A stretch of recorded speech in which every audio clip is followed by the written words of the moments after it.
দলের ফান্ডে চাঁদা দেয়, বিএনপি সেই টাকায় রাজনীতি করে। দেখুন, এই ধরনের কথা যখন এমন একটি দল থেকে আসে যে দলটির এখনো রেজিস্ট্রেশন হয়নি, যে দলটির বয়স সম্ভবত 2-3 মাস হবে, তাই না? ফেব্রুয়ারি এবং 28।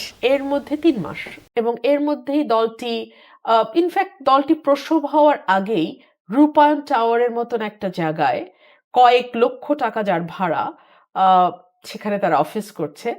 এই দলটি একটি ইফতার মাহফিলের আয়োজন করেছে একটা 5 তারকা হোটেলে ইতিমধ্যেই, এবং তাদের ইনঅগারেশন সেরেমনি যেটা তারা করলো কিছুদিন আগে, সেটাতে কয়েক লক্ষ ইফ নট কোটি খরচ হয়ে গেছে।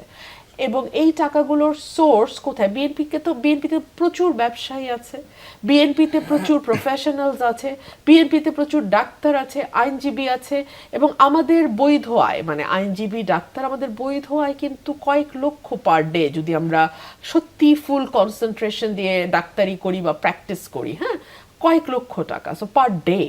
সুতরাং বিএনপির অর্থের খোঁজ না করে যদি বরং হাসনাত আবদুল্লাহ তার বন্ধু কি করে 150 গাড়ি নিয়ে কনস্টিটিউয়েন্সি তৈরি না হতেই কনস্টিটিউয়েন্সিতে ঘুরে বেড়ান, কিংবা ধরুন তাদের মাসের খরচ